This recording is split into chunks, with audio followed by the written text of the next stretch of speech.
ओम श्री गणेशाय नमः। ओम श्री सरस्वत्यै नमः। ओम श्री गुरुभ्यो नमः। सच्चिदानन्दरूपाय विश्वोत्पत्त्यादिहेतवे तापत्रय विनाशाय श्रीकृष्णाय वयं नुमः। श्रीकृष्णाय वयं नुमः। वसुदेवसुतं देवं कंसचाणूरमर्दनं देवकी परमानन्दं कृष्णं वन्दे जगद्गुरुं। कृष्णं वन्दे जगद्गुरुम्। मूकं करोति वाचालं पङ्गुं लङ्घयते गिरिं यत्कृपातमहं वन्दे परमानन्दमाधवं। परमानन्दमाधवं परमानन्दमाधवम्। ॐ वाङ्मे मनसि प्रतिष्ठिता मनो मे वाचि प्रतिष्ठितम् आविरावीर्म एधि वेदस्य महानिस्थः श्रुतं मे मा प्रहासीः अनेनाधीतेन अहोरात्रान् सन्दधामि ऋतं वदिष्यामि सत्यं वदिष्यामि तन्माम् अवतु तद्वक्तारमवतु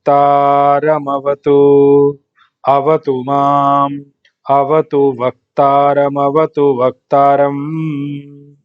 ॐ शान्ति शान्तिः शान्तिः। सदाशिवसमारम्भां शङ्कराचार्यमध्यमाम् अस्मदाचार्यपर्यन्तां वन्दे गुरुपरम्परां। श्रुतिस्मृतिपुराणानाम् आलयं करुणालयं नमामि भगवत्पाद शङ्करं लोकशङ्करं।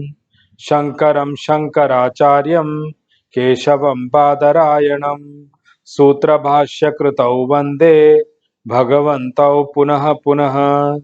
ईश्वरो गुरुरात्मेति मूर्तिभेदविभागिने व्योमवद्व्याप्तदेहाय श्रीदक्षिणामूर्तये नमः। श्रीदक्षिणामूर्तये नमः। श्रीदक्षिणामूर्तये नमः। ॐ विश्वं दर्पणदृश्यमाननगरी तुल्यं निजान्तर्गतं पश्यन्नात्मनि मायया बहिरिवोद्भूतं यथा निद्रया यत् साक्षात् कुरुते प्रबोधसमये स्वात्मानमेवाद्वयम् तस्मै श्रीगुरुमूर्तये नमः। इदं श्रीदक्षिणामूर्तये श्रीदक्षिणामूर्तये श्रीदक्षिणामूर्तये। श्री कृष्ण गोविंद हरे मुरारे हे नाथ नारायण वासुदेवा जिह्वे पिबस्वामृतमेतदेव गोविंद दामोदर माधवेति। हे कृष्ण हे यादव हे सखेति। हे कृष्ण हे यादव हे सखेति। हे कृष्ण हे यादव हे सखेति। Narayan, Narayan, Narayan, Narayan. Verse number 38, third chapter. I'll read the verse first. I've already read Bhagwan Shankaracharyaji's Bhashya on that. We have seen the three examples Bhagwan brought out, but we'll see the remaining verse today and the remaining portion today. Verse first, verse number 38, chapter 3. धूमेनाव्रियते वह्निः यथादर्शो मलेन च यथोल्बेनावृतो गर्भः तथा तेनेदमावृतम् धूमेनाव्रियते वह्निः यथादर्शो मलेन च यथोल्बेनावृतो गर्भः तथा तेनेदमावृतम्. So Bhagwan, Supreme Consciousness Bhagwan Krishna is giving an example, a simile to us to make us understand that how this desire, which Bhagwan in the last verse said, no, Kama Esha Krodha Esha Rajo Guna Samudbhava Mahashano Mahapapma Vidyena Miha Vairinam. Bhagwan said, na, this is one thing you have to identify as our biggest enemy in our life, because that is what actually blocks our path in life in terms of progress. It blocks our progress in life. So I gave that example in the last session which Bhagwan spoke about. He gave three kinds of veiling. He gave three examples of different intensity of veiling. So the first one given by Bhagwan was, Supreme Consciousness Bhagwan Krishna was, of how a smoke covers the fire. Even though the fire is there, but the smoke which comes out of that fire, even though the smoke comes out of the fire only, but it has got the capability to cover the fire. But how is the veiling is it does in terms of how does it cover the fire? That veiling it does is temporary in nature. Without much of an effort, it will go away just by a light breeze. Also it will go away and the light will become visible, or the fire will become visible again. That first example of this fire and smoke you should take as an example of sattvic avaran. When I read Pujya Gurudev's commentary today on this particular verse, I'm going to take out in detail how Pujya Gurudev has mentioned over there. So our avaran or veiling is also of three kinds. That is one of the reasons why Bhagwan has given three examples here to explain how this desire veils our knowledge, our wisdom. So the first level is sattvic avaran, where it is not too much into flesh and blood, or too much, it is not too intense in terms of worldly objects and all. It is sattvic in nature. I'll explain when I take up Puja Gurudev's commentary. There I'll take up the detail. The second kind of avaran or veiling Bhagwan has spoken about is actually the rajasic kind of an avaran or veiling, which is what the dust which covers the mirror. So mirror is covered by the dust, and remember the dust which covers the mirror also, within that example also, it can be of different intensity. One is it's light dust, even though the mirror's reflection is covered, but you can, and in a hazy manner, see your what do you call that, image and all over there. It's not complete, but when the dust layer is thick, then the mirror becomes completely not available for reflecting your image in total. So that avaran is of then three intensities: lighter dust covering, more thicker, and so thick that the image is completely invisible. It cannot be seen at all. But these three can be taken as with respect to rajasic avaran. Then the third avaran, which Bhagwan gave the example of, how a fetus is covered by the womb, should be taken as tamasic avaran. You have to continue your effort. Now you need to understand this very clearly. In the rajasic avaran, with consistent effort, by putting effort in that direction, by japa, dhyana, puja, and continuous satsang and all those things, you can make an effort to remove that veiling. avaran. It can be removed by your effort. That is the Rajasic avaran. Rajasic avaran can be removed, Rajasic veiling can be removed by our own effort. But Tamasic veiling or Tamasic avaran, you cannot remove it with your effort at all. You will have to give it its own time to go. Now remember, so does it mean that when we give that time, in that time do nothing about it? No, that's not what it is meant here. You should continue efforts in the direction. You should continue japa, dhyana, puja, etc., etc., etc., etc., and let that time come when it goes away. So, I'll explain that in Puja Gurudev's commentary. Might as well I'll do one thing. I'll read Puja Gurudev's commentary now here, so that these avarans are very clear to all of us, and then I'll take up the verse, how it continues from there. So Puja Gurudev in his commentary says, three different examples have been given to illustrate how desires and the consequent anger delude our rational capacity and choke our discrimination.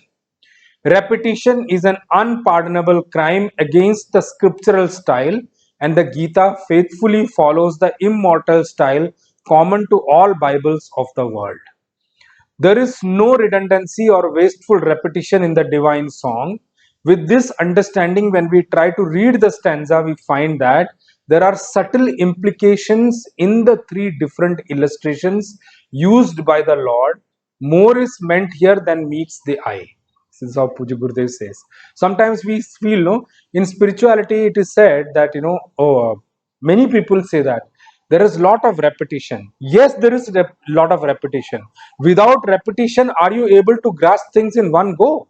We are not so much capable to grasp everything in one go and say that we have graduated, we have post graduated in scriptural studies, and now we are done and we are okay to move on in our life. It doesn't work like that. Repetition is required because scriptures know the state of affairs of our intellect and the way it grasps things, that we need repetition so that we can understand it over a period of time. Because our readiness is not there, that is why scripture takes the route of repetition. That's what Puja Gurudev has explained here. So I'm just explaining in that also. Now continuing with what Puja Gurudev says here, the discrimination in man is screened off and obstructed in its exercise due to the attachment in his mind for the ever changing worldly objects. We all know that our attachments to things can fall under three distinct categories.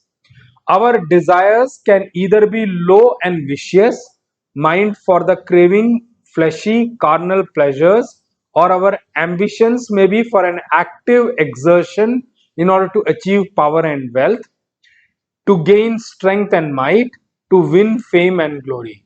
There can also be a burning aspiration to strive and to achieve a diviner perfection, a godly self illumination.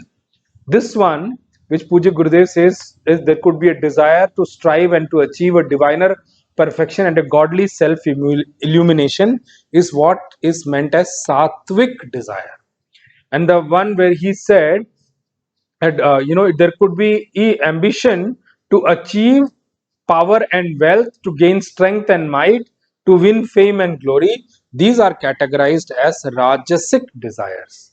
And the first one he mentioned, and could be low and vicious mind for the craving fleshy carnal pleasures, as that is what could be classified as tamasic desires. Okay, so that is the level which Puja Gurudev has mentioned. He continues and says, thus our desires can fall under three headings according to the quality of the attachment: inert, tamasic, or active, rajasic, or noble and divine, sattvic. The veilings that are created over our discrimination by these is different types of qualities. Gunas are indicated here by three different examples. As fire by smoke. A smoky fireplace shrouded by the dark curling smoke can sometimes, if not totally, at least partially veil the brilliance of the light emitted by the flames. A wick without a chimney is less bright than with a chimney, proving the example under review. Even sattvic desires veil the infinite glory of the spirit. And the second one, he says, as dust on a mirror. This illustrates the veiling caused by agitations that cover the purer intellect due to our thick desires for glory and power, rajasic. Compared with the former, this is indeed more complete, and the removal of it is naturally more difficult. The smoke rolls off even at a passing whiff of breeze, while the mirror cannot be cleaned even by a storm. It can be polished only by our own efforts at dusting it clean with the help of a clean, dry duster. Through the smoke, however thick it might be, the fire can be perceived. Through the dust, if it be thick, no reflection at all can be seen in the mirror. If at all seen, it will only be dim. As fetus as the fetus in the womb. This is an illustration to show how completely the diviner aspect in us is screened off by the low animal appetites and the vulgar desires for the sensuous. The fetus is covered by the womb until it matures, and there is no method of observing it as long as it is in the womb. The veiling is complete and it can drop off only after a definite period. Similarly, the desires for the fleshy enjoyments build, as it were, a womb around the discriminative power in us, and such low mental preoccupations, tamasic, can drop off only after a longer period of evolutionary growth undergone by such a deluded mind and intellect. In the true scriptural style, Krishna thus distinguishes between the different textures in the veil that come to cover the soul when the individual is entertaining different types of the desires. In short, desire is that which hides the divine in us. Since I have already taken up the three different veilings in the last session quite elaborately, that is why I thought it is good that let's take up Puja Gurudev's commentary first. Excuse me. Puja Gurudev's commentary first, and then we can continue from where we left in the last session. So continuing from there, where we left, in this example which Bhagwan has given three kinds of veiling to us. One situation is where our knowledge, our wisdom is covered or veiled as smoke covers the fire. So as I explained you earlier, this is actually sattvic kind of avaran. What happens? Some situation came in our life, or some action of ours, which over the passing period of time, and we did something, created such a situation in our internal equipment that because of such a situation or such a conversation or such a discussion or anything could be there, that our intellect gets covered. Our intellect means our knowledge and our wisdom gets covered as fire is covered by the smoke. It remains there for a period of time, and we feel that we are deluded for a short period of time, but as long as we maintain in that, we remain away from it, or we remain ashore from it. We use the word called tatast. We remain and we do not get involved in it. Remember, just in passage of some small period of time, when we have patiently just avoid it getting into it, or avoid getting entangled into it, then what happens? Like the smoke gets removed by a small breeze, a light breeze, this will also go away, and the intellectual knowledge we had and the wisdom will again shine back. Just as the moment smoke goes away, the fire, the illumination of the fire is clearly visible to us. In this kind of a veiling, there is no special sadhana or effort required. Just as if the smoke covers the fire, you don't sit there and start at doing throwing air on it. You don't have to do that. It will go away on its own. And also, when the fire's intensity, if somebody is used to doing yajna, doing sacrificial fire ceremony, I have done many, so I can and relate to this example.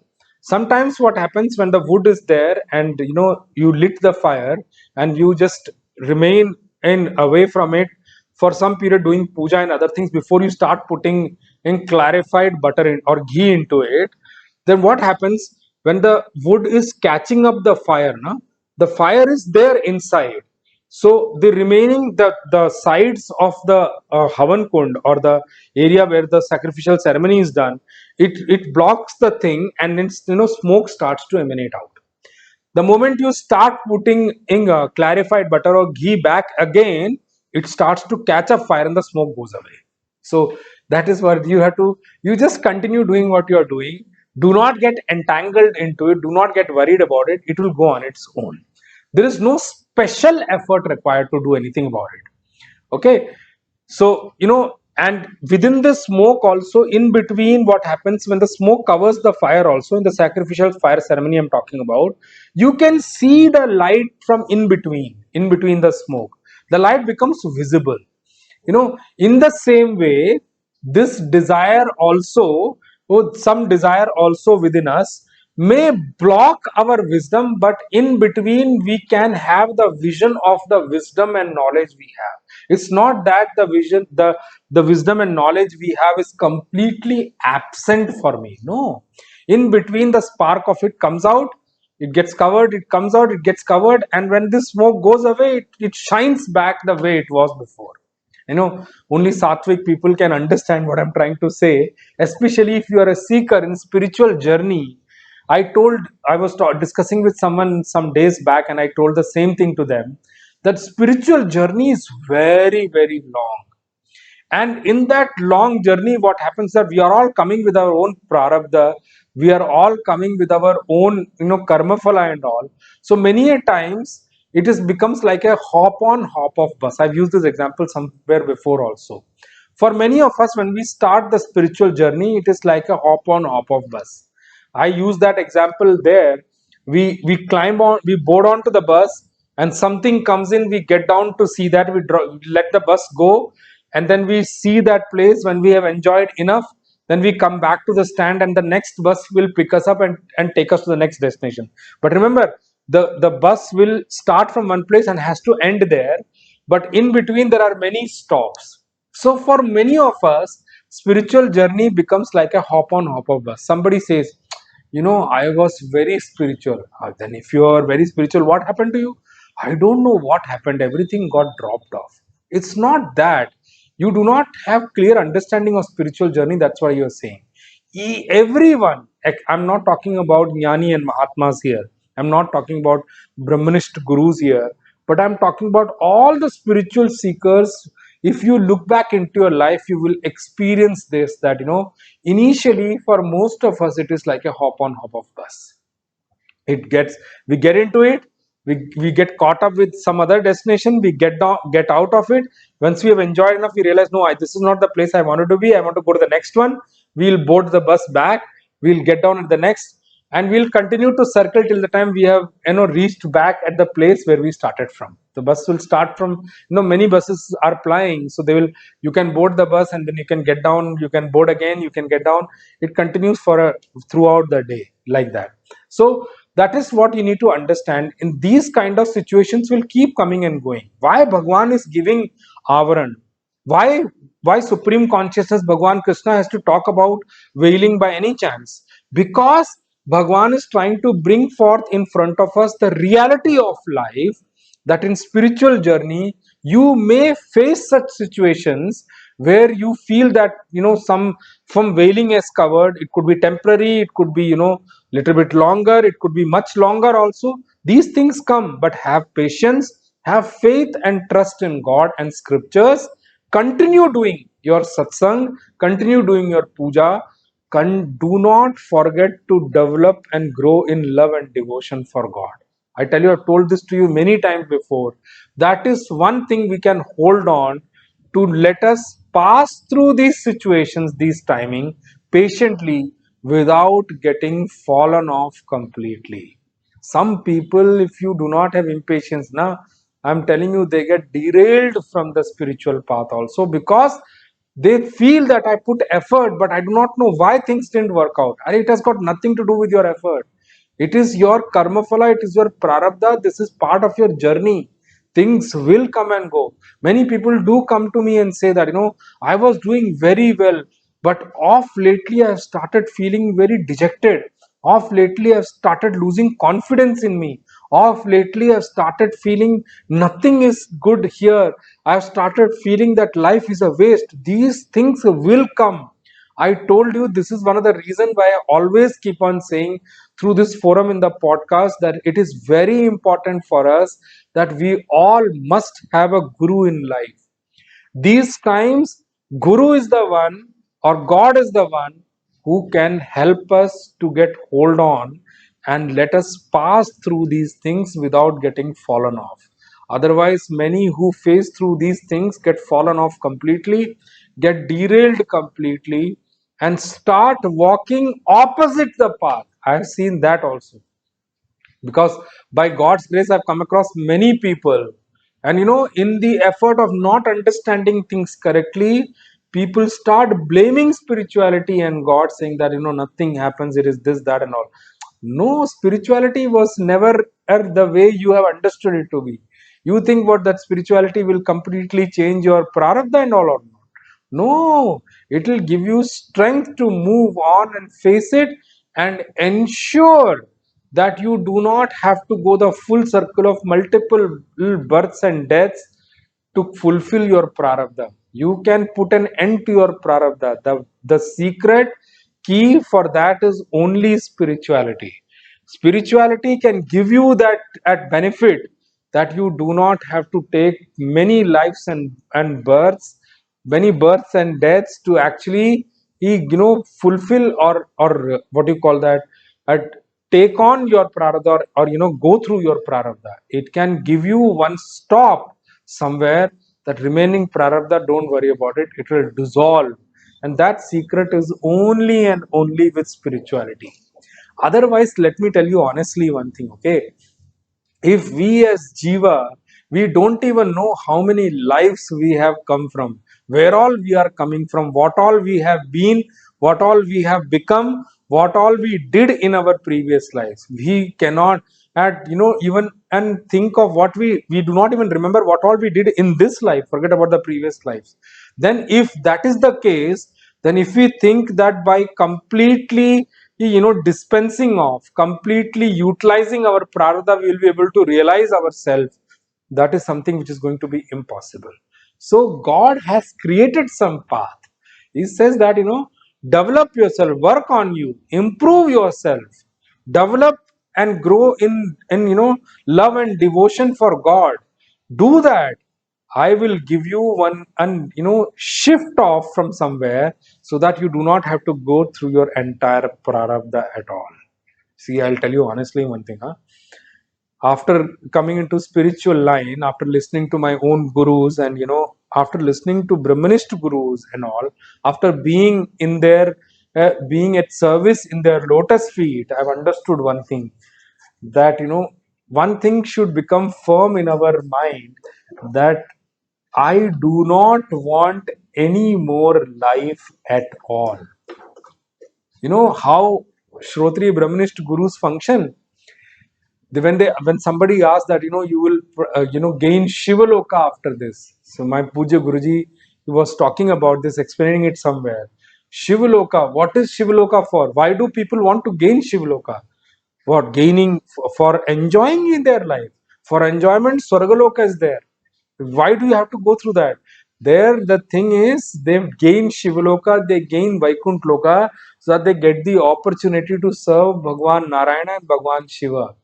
And through that service, they can learn and become realized there. Remember, I told you in one of the sessions before also, realization is the only way to escape the cycle of birth and death. There is no other way at all. Even going to Vaikuntha Loka, going to Brahmaloka, going to Shivaloka also, there also what they do, only jnanis and big bhaktas only gain that level, gain that stature to gain those lokas. But there also, what are they doing? By serving Lord, and sitting there and studying the Vedant, what we are being given here. And the purpose is to realize. And I told you, when by the end of the creation, those who do not realize in those lokas also, they come back into this world as higher jivas, like Bhrigu, Vashishta, Chavana, and all those people are like higher jivas, and they all come from Brahmaloka and other higher lokas only. We all come from from different births and deaths from last creation and this creation. We are continuing. I don't understand why we can't even see that this life cannot offer you eternal happiness. Let's keep this very clear in mind.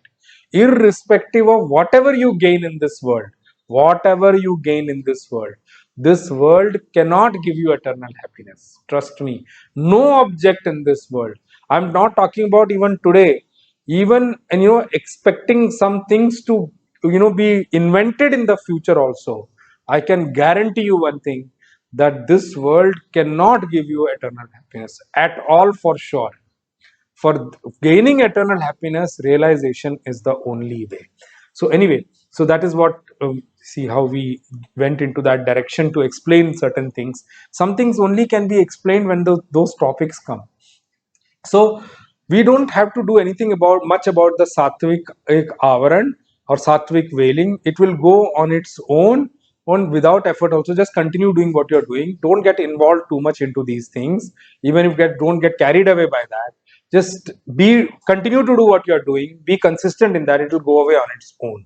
That was the first stage which Bhagwan spoke about. The second situation Bhagwan spoke about was this desire, as though this desire has got or stuck on to our intellect. It's with what you call that, we use in India, we use that word like fevicol, or when we use fevicol, when it sticks to something, if you try to take it out, it may tear off that thing. So in the same way, it has got stuck on to our intellect. And what do you mean by that? When it gets stuck on to our intellect, just by knowing that it is there, it will not get removed. Just by thinking about it, it will not get removed. And what happens when it gets stick on like this, when a desire gets stick on, the moment you try to meditate, the moment you close your eyes to meditate, again and again that same desireful thought arises. It starts to trouble you in your seat of meditation. And uh, after doing satsang also, or this doesn't go so easily. When this kind of a veiling happens, even when we go and attend spiritual lectures or satsang also, at that time also, the awareness of what is being taught in spirituality, the knowledge doesn't evolve in us at all. It doesn't arise in us at all. Swamiji is saying something, I do not know. Is he talking something out of the world? Swamiji, what you're talking, is it some kind of a fictitious kind of a moment, fictitious kind of a world? Why? Why are you saying so? Swamiji, even after you said, I'm not able to grasp it. You remember in the second chapter, Bhagwan has taken up this thing. Ascharyavat pashyati kaschidenam, Ascharyavat vadati tathaiva chanyah.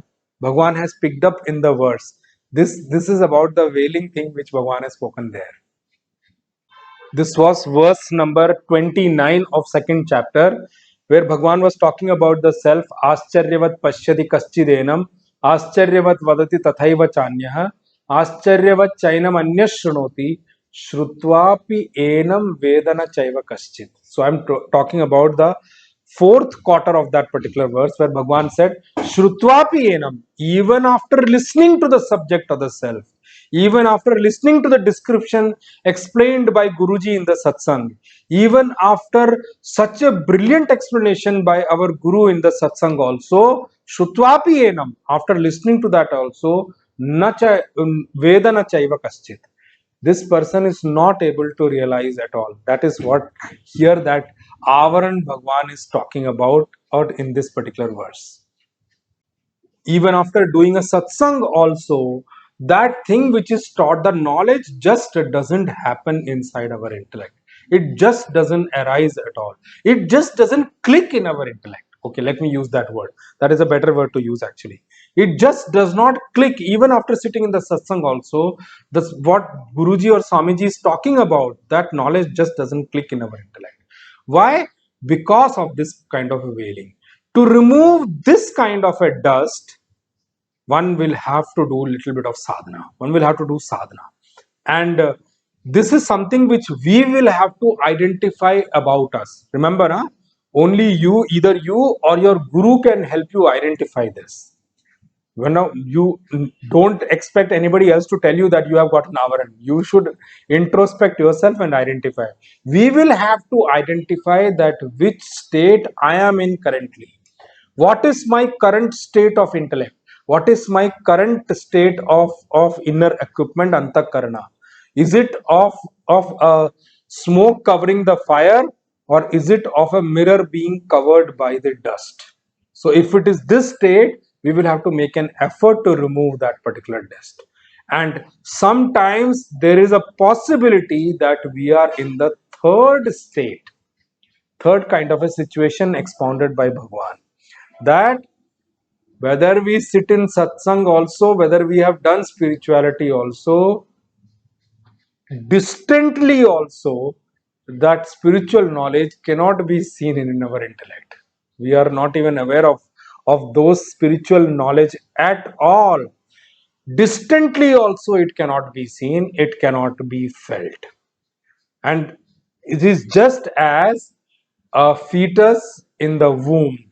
Now, remember one thing, when I give the example of fetus in the womb, in today's day, there are many kind of equipments like, what do you call that, ultrasound and prenatal scan and growth scan, and all those kind of scans are there where you can see the movement of the child and all not very clearly, but yes, up to a certain kind of a precision.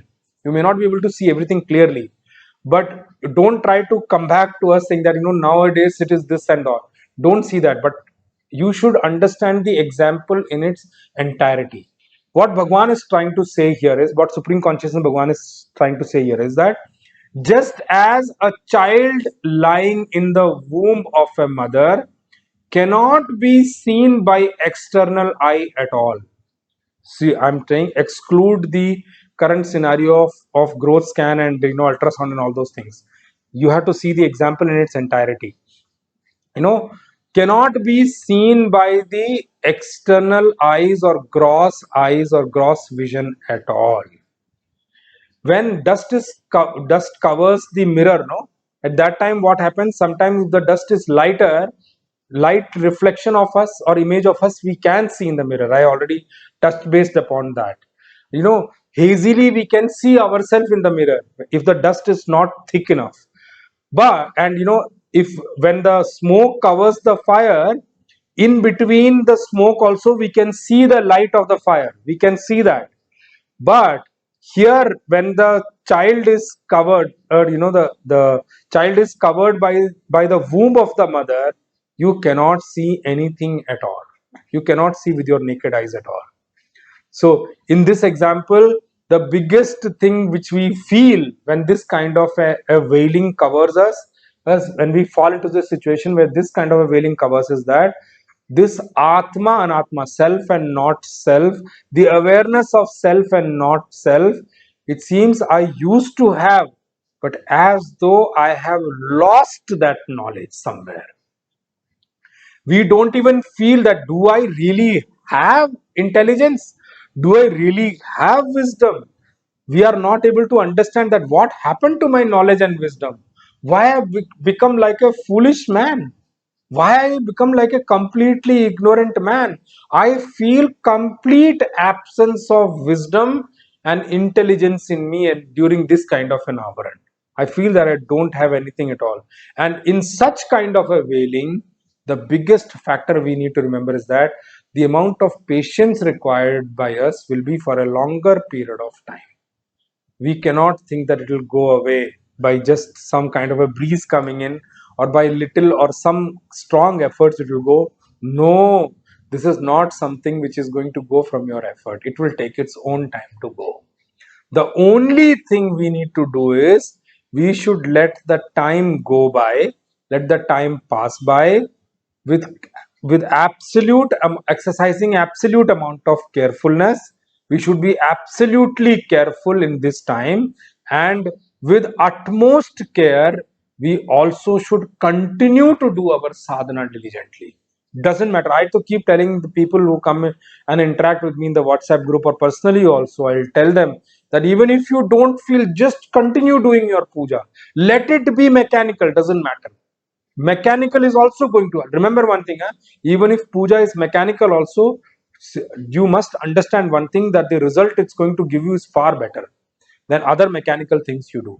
Doesn't matter if it is mechanical for currently, at the time, for the time being, doesn't matter at all. Let it be mechanical, but continue doing it, because that is what, and with absolute amount of patience and faith in God and Guru, it will pass by. I have seen people going to my Guruji and they say, I do not know what to do. Guruji said, do not worry about anything, and let it go. I am there, no? So let it pass by. Manage the situation. I'll tell you how to do that and all. So at this time, what are the things one should be extremely careful about? The most important thing is that at your food, my God, this is the most important thing. I told you before also, if you really want to carve out sattvic kind of an intellect, you cannot or think that, eating tamasic food, by eating tamasic food, you will be able to carve out a sattvic intellect. It's not going to happen at all. Okay, let me just pick it up now only in this time itself. My Puja Guruji had said this some long time back. I suddenly recollect, so I'm telling you now that when we say why we should be vegetarian, let me just pick up that topic now only. Why we should be vegetarian? When our Rishi Munis, our great saints and sages, our Rishis who mentioned that in our scriptures, when they said that we should be vegetarian, they had recommended being vegetarian not from the standpoint of our body. Please remember, we cannot consider a life of us only from the standpoint of our body. In today's world, there are many such things which say that, non-vegetarian is the source of what you call that, protein, and many things they come about that. If you really want to have, vegetarians have lack of vitamin B12, this, that, I do not know how many examples they start giving. So remember one thing, our rishis have never advised us to become pure vegetarian and keeping in mind only the standpoint of the body. Remember, the biggest thing you need to remember is, body is only one part, one small part of us. But the major part and the most important portion of us is actually our inner equipment, which is a bundle of mind, intellect, ego, and memory, along with senses. So, if you really want to carve out an inner equipment which is sattvic, you must follow sattvic kind of foods. Tamasic food will not give you sattvic inner equipment at all. Forget it. So one example I can give you straight away. This you can, and see it yourself. Those people who eat non-vegetarian, remember, by adapting non-vegetarian food, they are actually imbibing cruelty in them. Cruelty will subtly become part of them in their life. When you see newspaper, somebody cut someone, somebody they killed someone, this, that, all this is coming out of those kind of habits which we have nurtured.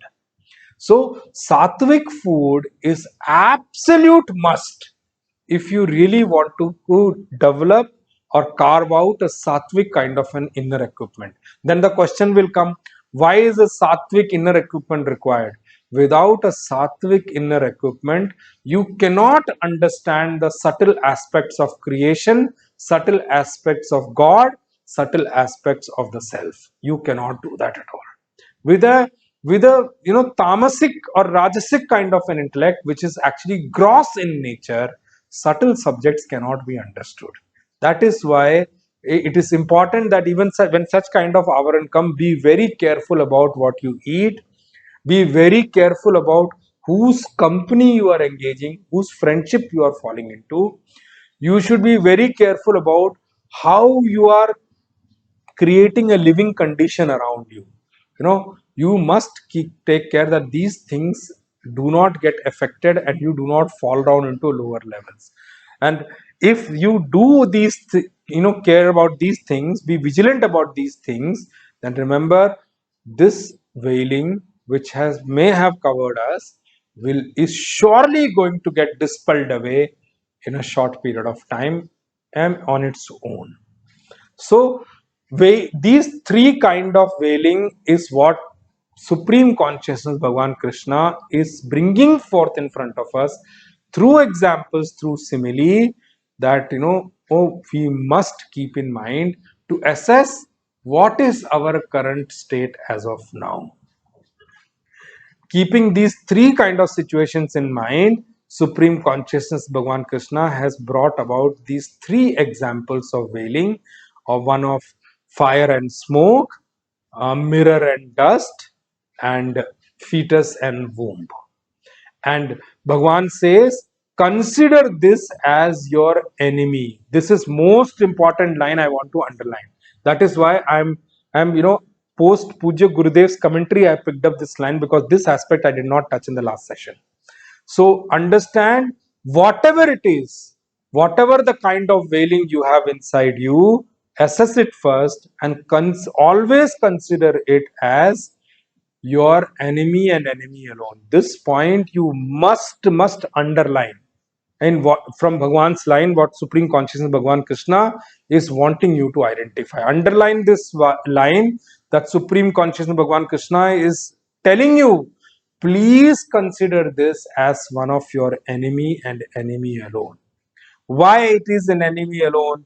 Because it makes our intelligence, it makes our understanding it hides our understanding, hides our intelligence completely. It makes us feel the absence of intelligence and understanding. And the one who covers our knowledge, what else it is apart from being an enemy? Enemy only covers your knowledge, no? Enemy only wants you to see something else instead of the truth, no? So since it covers our knowledge, that is why it has been coined as enemy and enemy alone. Remember, the whole responsibility, in our life, if of how we will move in our life, falls on something called intelligence in us. If intelligence is hidden, then we fall into the category of fool and fool alone. We will live like a foolish person, just taking, like wave takes you somewhere, go there, and then get drowned, then wave takes you somewhere else, you go there. Our life will be like that, will be like football going from one goal post to another goal post and without any motive at all. We don't even know who we are running for. So our entire lifestyle actually depends on this charioteer in our life called our buddhi, our intellect. And remember, if this intellect is covered, then our horses called senses are running on their own, directionless, and then our senses will tell us which direction to go. So if the charioteer is missing or hurt or dead, then horses will lead the direction of our chariot. And remember, horses do not have intelligence to lead our chariot into the right direction at all. The most important thing we must know is that even if our body is weak, body is old, but our intellect is shining, is strong, remember, then with that intellect alone, we can pave way of our life into the correct direction, even if the body is weak. Let me just give you this example. Even if the chariot is broken, chariot is weak, or chariot has got damaged, but if the Sarathi, the charioteer, is intelligent and has got good intelligence and wisdom, he can ensure that the chariot doesn't get fallen into enemy's area, and he can pave way in such a way to lead that chariot also back into its destination, back into its home. That is what I want to tell you from this one. So, however our body could be, doesn't matter, but if our intellect is weak or if our intellect is spoiled, irrespective of we having a strong body, our downfall is for sure. I've said that in one of the sessions before also. We all know of gym for our building our physical strength, but what about our mental strength? What about our intellectual strength? Which gym do you adopt for such things? You just go to the gym for your physical strength. What are you going to do with that physical strength if the one who is going to lead you into the life is weak, is not trained at all, is not a strong charioteer at all? So that is what it is being said here.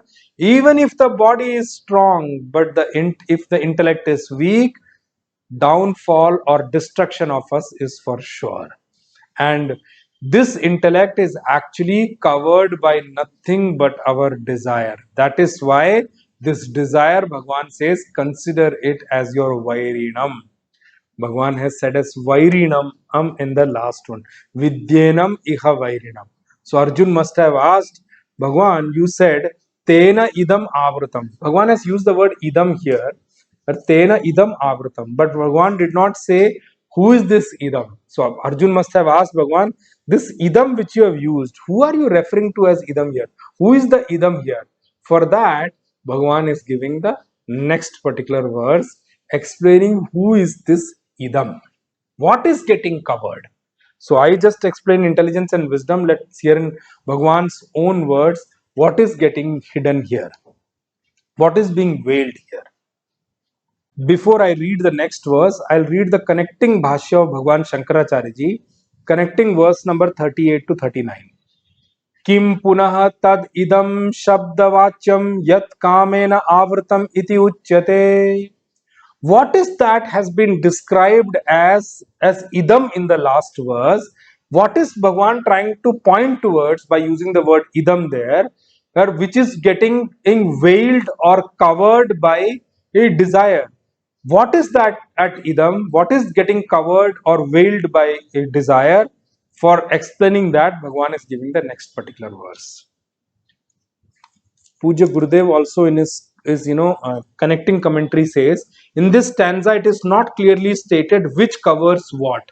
The literal translation of the words as they stand in this couplet only says, so is this covered by it. The two pronouns it and this are defined in the following stanza, and therein we find an explanation of both. So verse number 39, chapter 3. I'll read verse first, then I'll read Bhagavan Shankaracharya's Bhashya, and then we'll take up the meaning. Avritam jnanametena jnanino nitya vairina kamarupena kaunteya dushpurena nalena cha. Avritam jnanametena jnanino nitya vairina कामरूपेण कौन्तेय दुष्पूरेणानलेन च. Brilliant verse.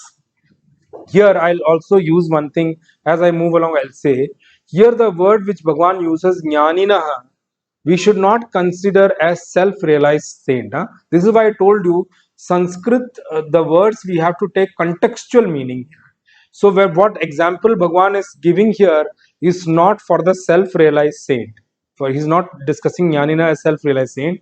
Here Jnanina is that seeker who is committed to gaining self-knowledge. That is what the meaning you should take. Anyway, I'll read Bhagavan Shankaracharya's Bhashya and then we'll take up the meaning from there.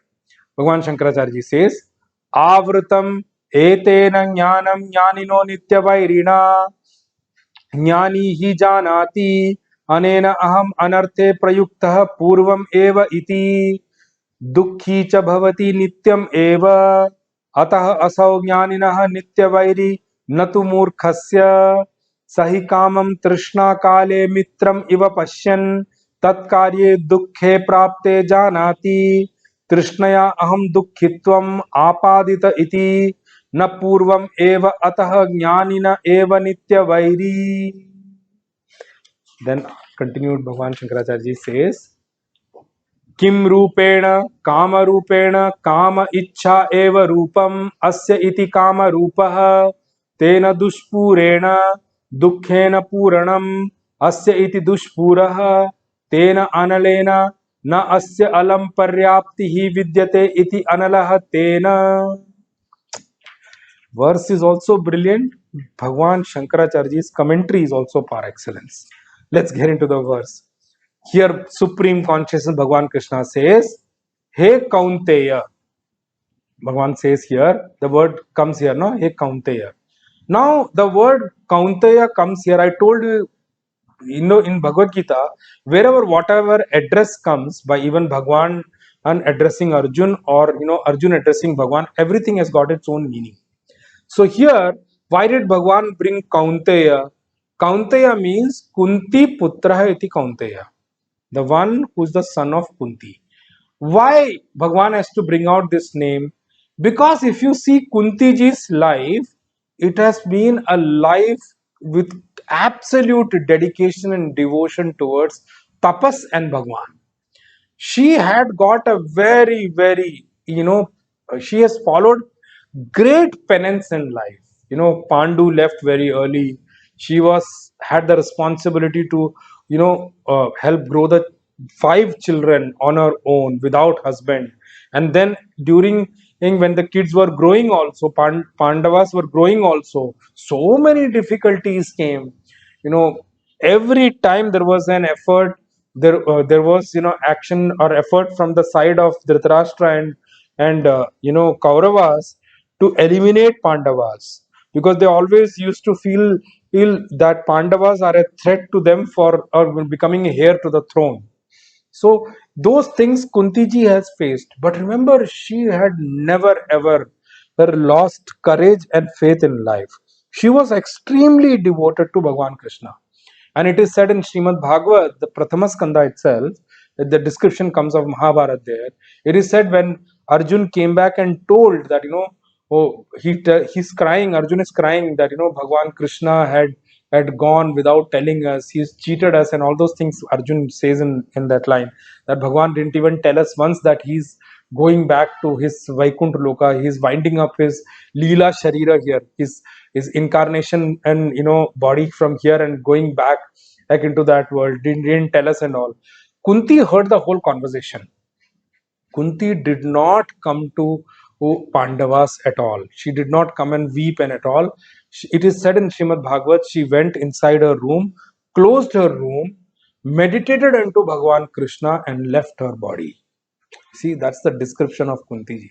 Kunti ji's life, it's brilliant. I told you before also, Mahabharata is a brilliant piece of history. And I told you only 2 things qualify to be called as history, that is Mahabharata and Ramayana. Because there is a reason, I've already said that in the Delhi satsang I've taken last year. I said that there. Everything doesn't qualify to become history. History, for some things to qualify as history, there are certain conditions, and only 2 things meet the condition of being called as history, and that is Ramayana and Mahabharata. Nothing else is history. Anyway, so when you read Mahabharata, you will see all kind of people in Mahabharata, and you will realize why cultivating good culture, good nature, developing in love and devotion for God, or penance, effort in the right direction, becoming sattvic, why all those things are important. Why is Bhagwan using so many words, giving so much advice to us to cultivate sattvic habits?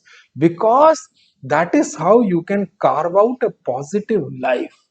By carving out a positive life only you can reap positive results, no?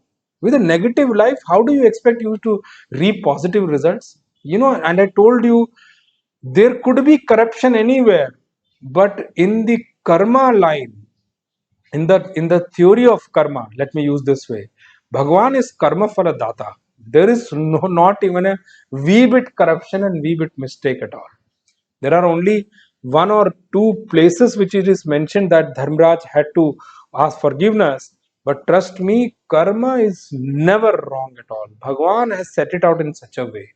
That is the beauty and brilliance of Sanatan Dharma scriptures. Anyway, that is why Bhagwan addresses here as Kaunteya. Supreme Consciousness Bhagwan Krishna says, Hey Kaunteya, etena dushpurena kama rupena Nitya Vairina Jnanina Jnanam Avratam. Understand this thing what I'm trying to explain you, and look within you first. You look within you and understand this. Etena jnanam avritam. What has been said in the previous verses as this thing gets veiled. What is getting veiled? Jnanam.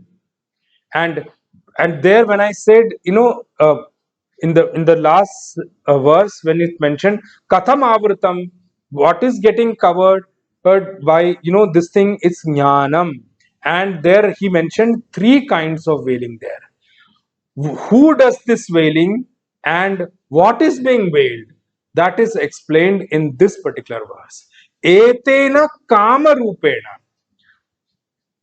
Kama eva rupam yasya. Bhagwan and Shankaracharya ji has mentioned in this is in this bhashya here. Kama eva rupam yasya. What is that? What is the form? What is the thing which veils? Kamam eva. Desire alone is the form of this thing which is going to veil your knowledge. Desire veils. Dushpurena. And what happens? What is the form of desire?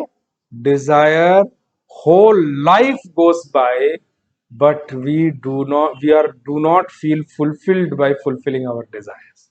Desires never get fulfilled. There are many stories in Srimad Bhagavad which comes. One such story comes of Yayati. The Yayati story comes in Srimad Bhagavad, where Yayati goes and begs for, or youthhood from his children. He had three children. Two of them point blankly say, "What's wrong with you? Why should we give our youthhood to you and take your old age?" Then, and the youngest son gives. At that time, the Yayati says that, "No, I've understood one thing. Desire can never be fulfilled. We cannot quench the desire by fulfilling it. Desires never get quenched at all." So, sometimes, all the time we see whole life goes in it. Whole life goes in it. But can anyone stand up and say that my desires are fulfilled? No. Nobody will come like that. We are sacrificing each and every breath of us into this sacrificial fire of fulfilling desires. We are putting ahuti of it. And by putting this ahuti, by putting this sacrificial in the sacrificial fire, these small all contribution of us, for small offering of us by way of each and every breath of our life, we are fulfilling small desires of our life. And what happens when they get fulfilled? It becomes like a Rakta Bij. Now I have to explain Rakta Bij also to you. In Srimad Devi Bhagavat, which most people in our country read during Navaratras when it comes up, there is an Asura by the name Rakta Bij, which is mentioned in Devi Bhagavat. Whenever we read our Sanatan Dharma scriptures, don't consider those stories as a physical demon in a gross form lying somewhere. Look within, you will understand what demon is being described over there. So there is one demon called Rakta Bija, who Mother Kali kills. Mother Durga kills in the process of her, killing all the demons. So the way, so I don't have to describe the whole story, but the way the demon is mentioned there is, it was extremely difficult to kill that demon. Why? Because once you cut the head, wherever his drop of blood falls, one Rakta Bija used to arise. So, how will you cut the head of someone without, letting the drop of blood fall somewhere? How do you ensure that you kill someone without even a drop of blood falling somewhere? So that is what Rakta Bij is all about. Now, when you hear this story, look within you, our desire is like Rakta Bij. Once it gets fulfilled, a new demon arises. If it does not get fulfilled, also demon arises. If it gets fulfilled, also demon arises. So, it's like Rakta Bij, that wherever the drop falls, a new desire arises. So I would say that once the desire gets fulfilled, 10 new desire arises, and it keeps growing like that, and we keep fighting it throughout our life. And Bhagwan uses a word called analena. It never says alam. It never says alam. Analena. Anala means it never says alam. It never says, I am fulfilled, I am contented. This will never come from the desires at all. Desire will never ever, mind will never say that I am fulfilled or I am contented. Idam jnanam. And with this desire, what does this desire do? This desire veils our knowledge. Idam jnanam avratam. This, our knowledge means our knowledge of culture, our knowledge of God, our knowledge of spiritual things, it gets covered. Means what? Atma anatma bodha avratam. Atma anatma bodha means the clear distinction between what is self and not self. That awareness, that wisdom gets covered, gets veiled by this particular thing called desire. And by its nature itself, because of the nature of veiling, then you must consider the desire as vairi. And vairi means it's your enemy. And what is it? Is nitya vairina. Bhagavan has used the word. It, desire is always to be considered as an enemy. Desire is always an enemy for all of us. And what it is? Nitya vairi. Jnaninaha nitya vairi. This desire is definitely a permanent enemy of jnani. Jnani means the one, the seeker who is devoted towards gaining self-knowledge. Remember, never make the mistake of considering this desire as your friend at all. Why? Because always and always this desire will act as an enemy and enemy alone in your life. People in their while giving discourse on this particular verse, they say that this desire is an enemy for the self-realized saint, for a jnaninaha, for a great saint or sage or a guru. Remember, some people end up making this mistake. Some people, sometimes this stage also, they don't think what they are saying. They say and announce it from the stage that this desire is actually an enemy for the jnani, the one who has gained self knowledge, or the one who is seeking self knowledge. But it does not disturb bhaktas at all. When somebody is talking about bhakti shastra, it says that it does not become bhakta, it does not disturb bhakta at all. So what? So that means what? You meaning to say that we can become bhaktas, but we should not become jnani. Is that what you're trying to say? Now, if you are trying to say, let me just pick up your word, that means we should not become jnani, which means technically means what? We should always remain ajnani. We should always remain ignorant. No, Bhagwan never said that at all. Bhagwan is saying here that, for ignorant and for an ignorant man who does not have self-knowledge, this desire never seems like an enemy, always seems like a friend. Mitravat, it looks like a friend.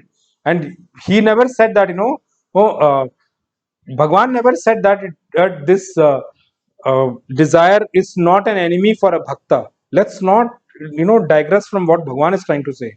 Let's not move away from what Bhagwan is trying to say. Bhagwan did not mention bhakta here at all. So some people the stage also, sometimes they try to be pro to something. They just leave the originality of the verse. That is not what is mentioned here. Jnani janati. What happens to a man of wisdom, man of knowledge? He understands this. He understands the form of this. And here, as I mentioned, you should not take the meaning of the word jnani as Brahma jnani here. Here the meaning of jnani is the one who is an intelligent seeker, who is an understanding seeker, who is a devoted seeker. Or that seeker is what Bhagwan is saying here. Why I'm saying that we should not take the meaning as Brahma jnani. Array, for a Brahmajnani, for a self-realized saint, there is no existence of this thing called desire. There is no astitva of this thing called desire. For a Brahmajnani, where is the question of desire? Desire don't even exist for a Brahmajnani. They have no place. They have no existence for a Brahmajnani. So, in the vision of a Jnani, self and self alone exists.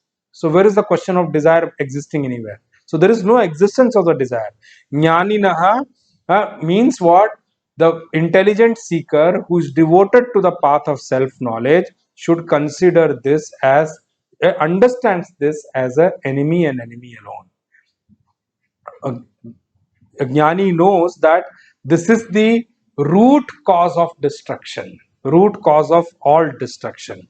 He knows that this is definitely going to lead me into wrong path.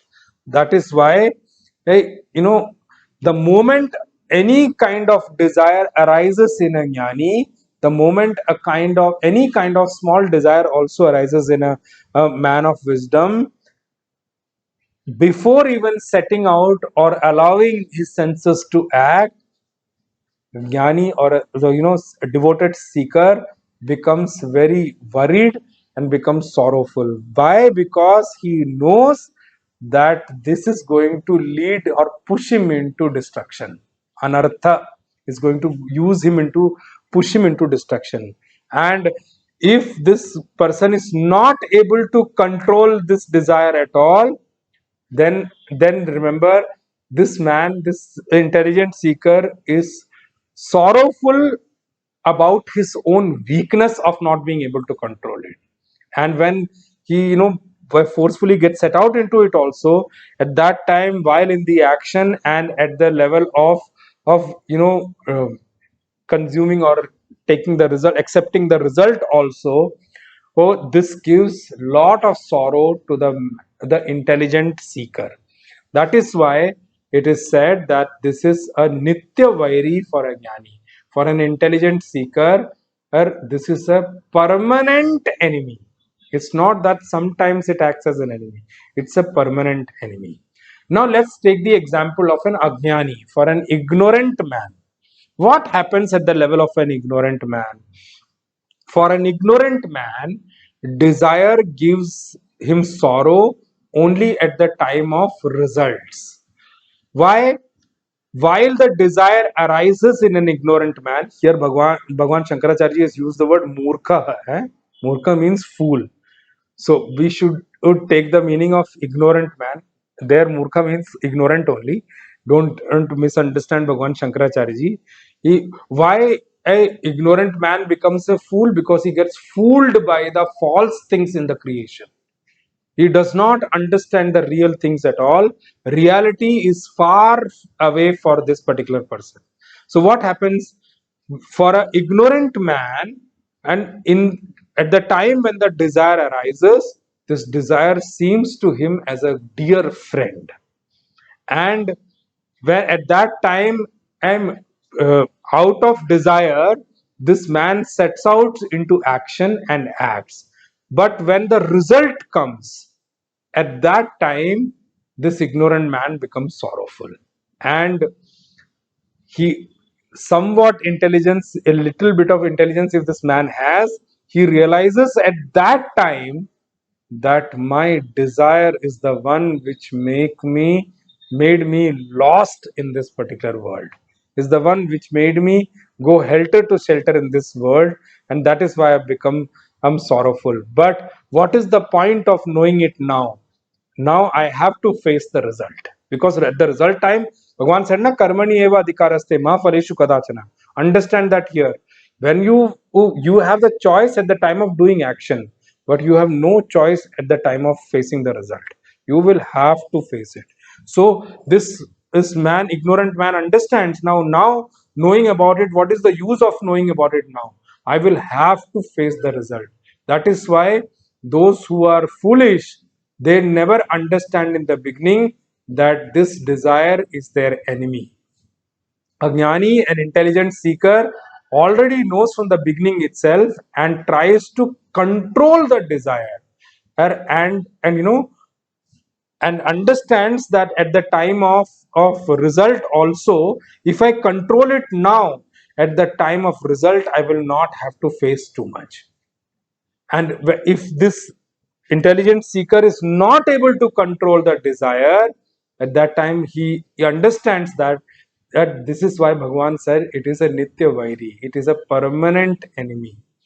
he, why? Because if he's not able to control at the time of desire, he understands that at the time of result also I will not be able to do anything, and that is why intelligent seeker understands that this desire is nothing but a permanent enemy. And the biggest problem with desire is that it has got a nature of something called veiling our intelligence and wisdom, because of which it veils our knowledge completely. And what knowledge it veils? That it veils the knowledge. I'm not talking about from a seeker perspective, an intelligent seeker perspective.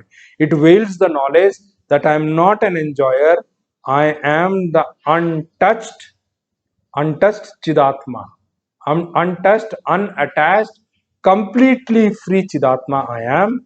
That is the knowledge it veils. And what does it do after veiling this knowledge?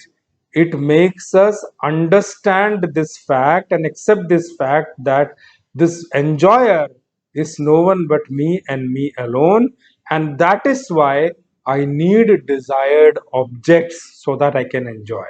And after that, after the desire, then comes action, and then comes facing the result of the action. All that continues in its sequence. And now Bhagwan in the next verse talks about where does this desire stay inside us. That is the next verse. So before I go there, I'll read Puja Gurudev's commentary on this particular verse. So Puja Gurudev says in his commentary for this particular verse, this stanza vividly explains to us that discrimination, jnana, the capacity to distinguish the real from the unreal, the permanent from the impermanent, the true from the false, which gives man his higher status in the scale of evolution, is the divine faculty that gets screened off from us due to our own greedy and insatiable desires. The pronouns in the previous stanza now stand clearly elucidated. The discriminative capacity in us, itidam, gets screened off by the insatiable desires by this tena. That is what Puja Gurudev has to say in this particular verse. That much for today. Remaining, the next verse we'll see in the next session. कायेन वाचा मनसेन्द्रियैर्वा बुद्ध्यात्मना वा प्रकृते स्वभावात् करोमि यद्यत् सकलं परस्मै नारायणायेति समर्पयामि श्रीमन्नारायणायेति समर्पयामि ओम पूर्णमदः पूर्णमिदं पूर्णात् पूर्णमुदच्यते पूर्णस्य पूर्णमादाय पूर्णमेवावशिष्यते ओम शांति शांति शांति हरि ओम श्री गुरुभ्यो नमः हरि ओम ओम तत्सत्